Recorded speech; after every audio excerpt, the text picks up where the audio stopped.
Okay, next we'll discuss motion in an inverse square field. As we know that the general form of effective potential is V effective is V of R plus L square over 2 mu R square. Now, until now we discuss V of R. This part of the potential is a generalized potential, okay? Generalized potential. But here we will specify a special kind of potential, which is inverse square field, inverse square potential. Inverse square potential. As we know that the inverse square force laws, like the force of gravitational force, which is equal to G m1 m2 over R square. So this is called inverse square force law, or the Coulomb force. This is the gravitational force, and we have the Coulomb force, which is K Q1 Q2 over R square. So this is a inverse square force law. So this force law can be written as minus K over R square, where K has two values. K is greater than 0 or K is less than 0. If it is greater than 0, we consider it to be attractive force. Attractive force. If it is less than 0, we call it repulsive force.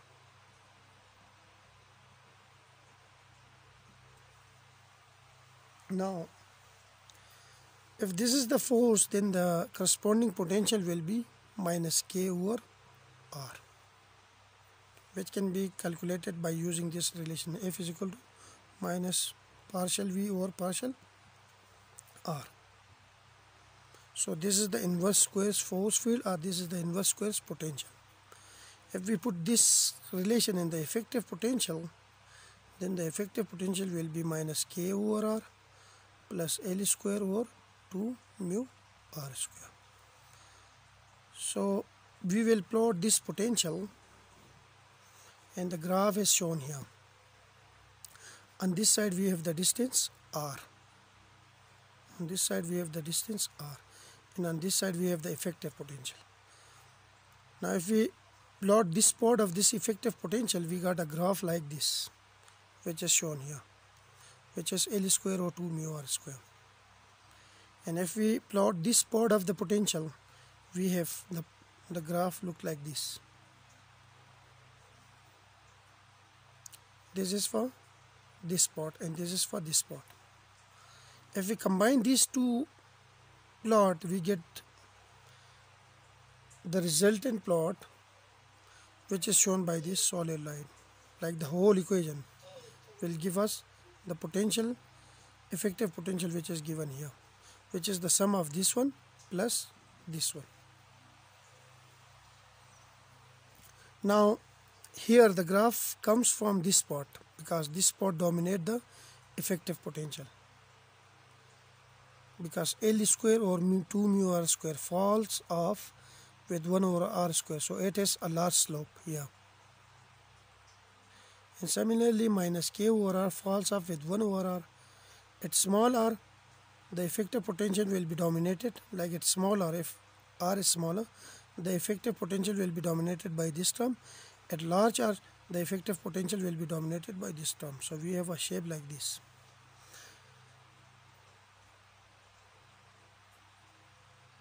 Now we will consider different energies. Like the first case is like one particle come with energy E1, which is greater than 0. This is the 0 energy level. So it comes with energy E1, so its value is greater than 0. Number 2, one particle come with energy E2, which is equal to 0, like the particle come with this energy.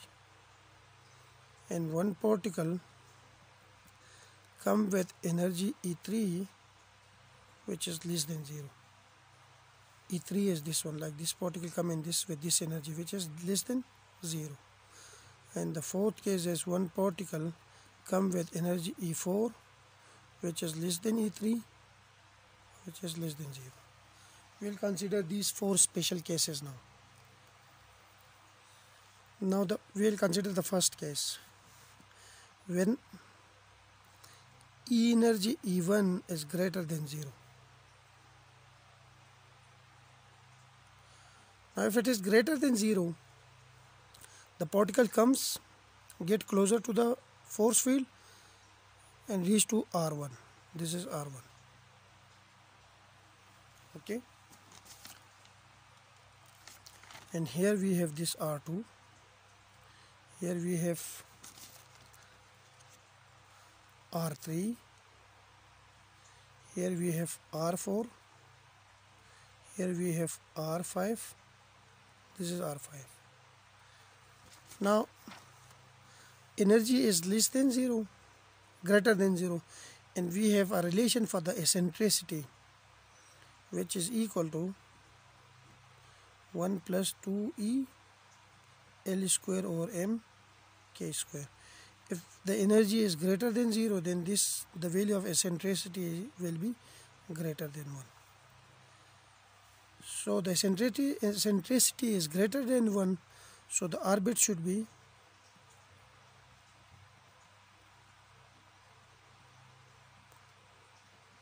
unbound.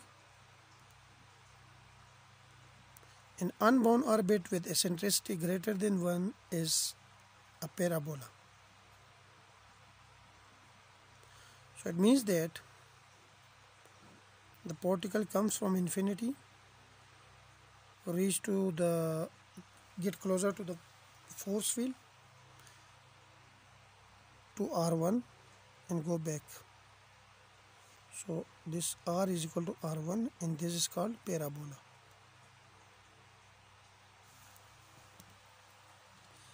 The second case is for energy equal to 0. Like a particle comes with energy E2 which is equal to 0. It gets closer to the force field, reach to R2 and go back.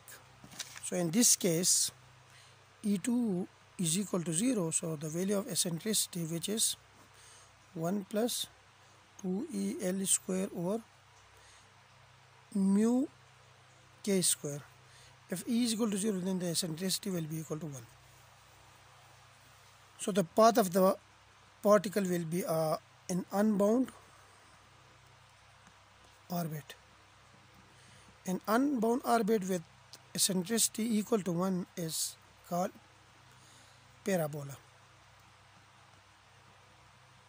So the path of the particle will be a parabola.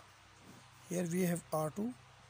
Particles comes from infinity and go back to infinity. And this is a parabola.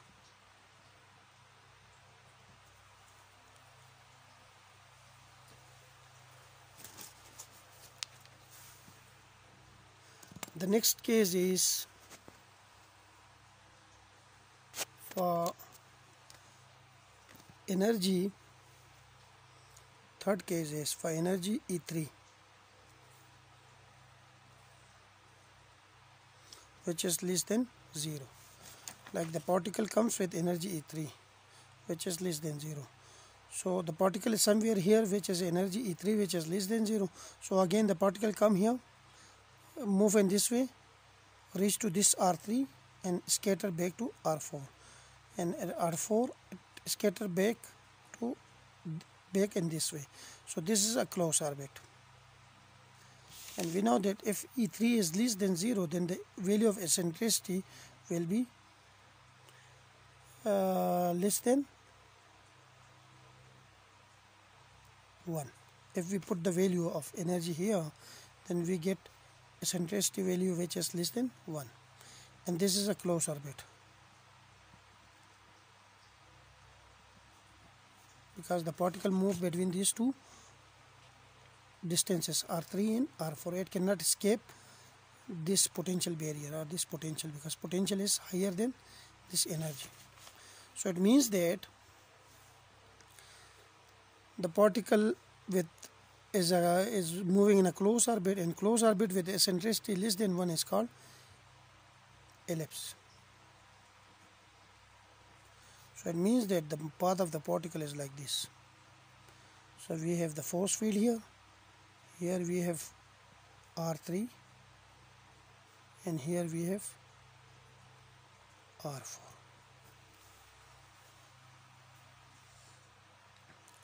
So the particle move in an elliptical path. It repeats itself again and again, and this is an example of closed orbit. This is not a bound orbit but a closed orbit. And the fourth and the final case is for energy 4. Case for the energy E4, which is less than E3 and which is less than 0. Like the particle come with this energy.